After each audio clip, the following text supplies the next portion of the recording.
आज की मीटिंग का उद्देश्य यही था, आने वाली 3 अप्रैल 2025 को सोनीपत जन स्वास्थ्य अभियांत्रिकी परिमंडल अधीक्षण अभियंता को हम कर्मचारियों को विभिन्न मांगों को लेकर ज्ञापन सौंपने जा रहे हैं।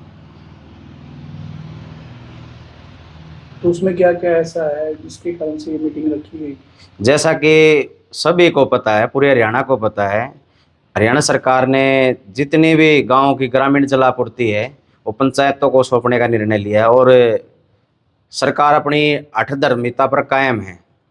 कर्मचारी नहीं चाहते कि ये जो जलापूर्ति है गाँव की वो पंचायतों के अंडर हो, क्योंकि इंजीनियर हैं यहाँ पे, सभी टेक्निकल हैं, मैकेनिकल हैं, और एक कम पढ़े लिखे सरपंच आप सोच सकते हो किस प्रकार जलापूर्ति कर पाएंगे।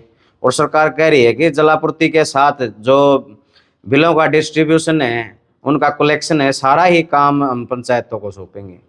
एक विभाग में कर्मचारी काम करता है 25-30 साल, उससे वो काम हो नहीं रहा। वो मैकेनिक है, इंजीनियर हैं, बड़े बड़े अधिकारी हैं, और एक पंचायत बिना किसी संसाधन के, सरकार है ना, कोई विशेष तैयारी नहीं है, ना कोई संसाधन है, और एकदम इनको पंचायतों को देने जा रही है।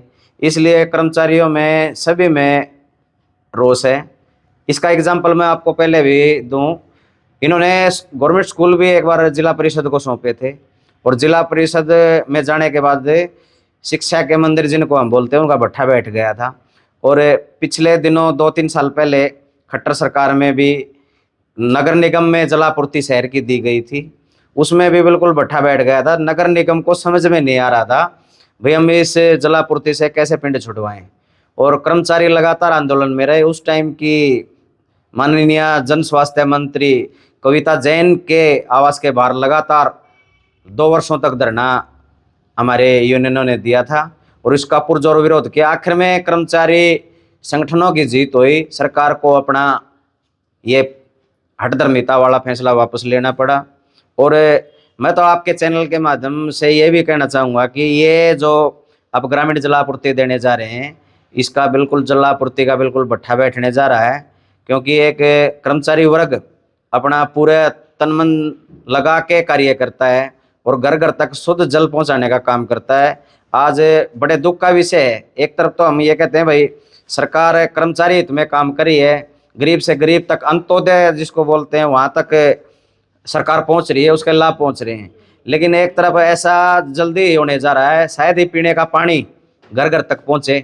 सरकार ने, माननीय प्रधानमंत्री जी ने भी ये जल जीवन मिशन चलाया था, और जो अभी तक पूरा नहीं हुआ है, कागजों में अफसरों ने, अधिकारियों ने अपनी खानापूर्ति कर दी है, लेकिन मैं नहीं मानता कि जल अब तक, जल से नल और स्वच्छ जल का नारा दिया गया था, ग्रामीणों तक पहुंचा होगा। तो अभी जो मीटिंग के बाद में अब क्या रखा गया है कि आपने अभी बताया ज्ञापन भी सौंपा जाएगा, तो हाँ जी, ज्ञापन सौंपेंगे, किसे ज्ञापन सौंपेंगे? हम हमारे विभाग के अधीक्षण अभियंता हैं जो इनका कार्यालय सोनीपत में गोहाना रोड पे है, उनको हमारा ये जन स्वास्थ्य अभियांत्रिकी विभाग, सिंचाई विभाग और B&R विभाग, तीनों विभागों के सैकड़ों कर्मचारी, कच्चे और पक्के कौशल के कर्मचारी भी इस सरकार की हठधर्मिता को सबक सिखाने के लिए, इसके विरोध स्वरूप, इसके रोष स्वरूप अधीक्षण अभियंता के माध्यम से मुख्यमंत्री हरियाणा सरकार को ज्ञापन सौंपने का काम करेंगे।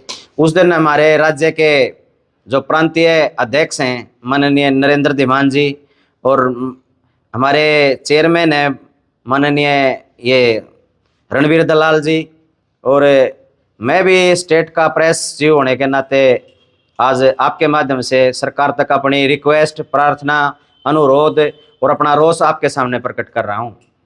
क्या क्या मांगे आपकी? हमारी सबसे बड़ी मांग तो यही है कि जो पंचायतों को ये हमारे जल आपूर्ति का पूरा सिस्टम इनको सौंपने जा रहे हैं, इसको तुरंत प्रभाव से रोक लगाए सरकार। और कौशल कर्मचारियों को सरकार ने चुनाव से पहले वादा किया था कि हम इसको सेवा सुरक्षा नियम बनाया जाएगा, अधिनियम बनाया जाएगा, और किसी भी कौशल कर्मचारी को नहीं हटाया जाएगा। लेकिन आज कर्मचारियों पे कच्चे धागे के जैसे तलवार लटका देते हैं, इसी प्रकार कर्मचारियों में रोष व्याप्त है। उनका आज तक तो जो 20-20 साल के, 15-15 साल के, 10 साल के कौशल कर्मचारी बैठे हैं, उनका एक्सपीरियंस आज तक चढ़ाया नहीं गया। तो हम आपके माध्यम से मांग करते हैं, इनका पहले तो पोस्ट चढ़ाई जाए, इनका एक्सपीरियंस जिन्होंने इतने सालों काम किया है वो काम इनको चढ़ाया जाए, और सरकार ऐसी नीति बनाए कोई भी कर्मचारी ना हटे, क्योंकि इससे परिवार टूटने का, भूखमरी का खतरा बना रहता है। एक परिवार आज कौशल कर्मचारी के ऊपर भी ऐसे ऐसे कर्मचारी हैं जो इसी वेतन पर निर्भर हैं, और पुरानी पेंशन बहाली की बात है, सरकार इसको बिल्कुल सिरे से नकार चुकी है। लेकिन आपके माध्यम से मैं चाहूँगा ओपीएस लागू किया जाए, क्योंकि एक कर्मचारी 58 साल तक, 60 साल तक की आयु तक सेवा करता है, उसके बाद वो बीमार होने लगता है, अनेकों बीमारियां उसको घेर लेती है, स्वस्थ नहीं रहता। तो उसके जीवन यापन के लिए मैं ये कहता हूँ ओपीएस जरूरी है। आपके माध्यम से ये भी कहना चाहता हूँ, सांसद महोदय और अपने माननीय ये विधायक जी 200-200 गुना अपना ये पेंशन बढ़ा लेते हैं एक ही आवाज में, उस समय ये एक दूसरे का विरोध नहीं करते। लेकिन जहाँ कर्मचारियों की बातें आती हैं तो सिर्फ 2% डीए ही सरकार एक लॉलीपॉप के रूप में देती है। बड़े शर्म की बात है, हम बड़े इतनी महंगाई में भी ये सोच रहे थे अब की बार गवर्नमेंट है ना, भारत सरकार 4% डीए जरूर देगी, लेकिन हमारी बातों को अनसुना करते हुए सिर्फ 2% ही दिया गया, और हरियाणा सरकार ने तो अभी तक दिया भी नहीं है, क्योंकि ये जनवरी से लागू होना था। सरकार की पता नहीं क्या मनोबली है, सरकार कर्मचारियों के साथ इतना बेरुखी का व्यवहार क्यों करती है, क्यों टकराव की ऐसी नीतियाँ बनाना चाहती है। हम सरकार के ही एक प्रशासन में सहयोग करते हैं, दिन रात काम करते हैं, सरकार का सहयोग करते हैं, और कर्मचारी ही सच्चाई में ये कहते हैं सरकार है, क्योंकि सरकार कर्मचारी ही वर्ग, अधिकारी कर्मचारी ही चलाते हैं। तो इसलिए पूरा रोष है, और एक एक्सग्रेसिया नीति बनाई गई है। कोई कर्मचारी सेवानिवृत्ति से पहले किसी का निधन हो जाता है तो उसमें क्या किया इन्होंने, 52 साल एज रख दी। तो 52 साल की एज तक अगर कोई हो जाता है दुर्घटना, तो उसके जो आश्रित हैं, उसके बेटे या उसकी वाइफ को नौकरी मिलती है। हम इसका बिल्कुल शुरू से विरोध कर रहे हैं, इसकी सेवानिवृत्ति तक 58 या 60 साल तक होना चाहिए, ताकि कर्मचारी का परिवार उनके जाने के बाद परेशान ना हो, उनको पूरा वेतन मिले और परिवार उनका चलता रहे। मेन जो आपने ज्ञापन सौंपना उसमें यही मुद्दे रहेंगे, यही मुद्दे रहेंगे।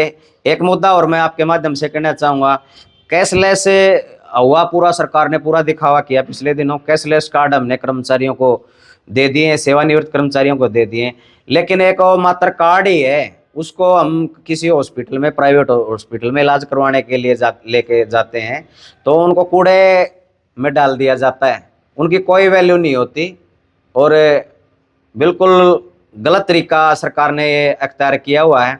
एक गरीब आदमी के पास तो ये हो गया मेडिकल, क्या बोलते हैं उसका, क्या नाम है, कौन सा कार्ड, आयुष्मान कार्ड दिया हुआ है।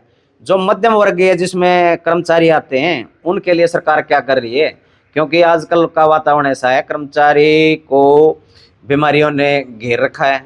कोई भी आज के दिन में, ये कोरोना जाने के बाद, कोविड जाने के बाद, मैं कहता हूँ स्वस्थ नहीं है, पूर्ण रूप से स्वस्थ नहीं है, अनेकों विकार शरीर में उत्पन्न हो गए हैं। तो आपके माध्यम से हरियाणा सरकार से, माननीय मुख्यमंत्री नायब सैनी से भी मेरा अनुरोध है कि ये कैशलेस कार्ड पूर्णतः लागू किए जाएं। प्राइवेट हॉस्पिटलों में इनकी फैसिलिटी होनी चाहिए। इन सब जो आपको मैंने संदर्भ में पूरी बताई हैं, आपको जितनी भी हमारी डिमांडें हैं, हम अधीक्षण अभियंता जन स्वास्थ्य अभियांत्रिकी सोनीपत के माध्यम से मुख्यमंत्री हरियाणा सरकार को अपना ज्ञापन सौंपेंगे, और हमें ये जलापूर्ति जो देने जा रहे हैं गाँव की पंचायतों, इसका विरोध करते हैं। मैं सुभाष भट्टी, जिला सचिव होने के नाते, और मैं प्रांतीय प्रेस सचिव भी हूँ, इस माध्यम से आज मैंने सरकार तक अपनी बात पहुँचाने का काम किया है। सरकार समय रहते चेते ये आने वाले भविष्य में बड़े आंदोलन का और उग्र रूप भी ले सकता है।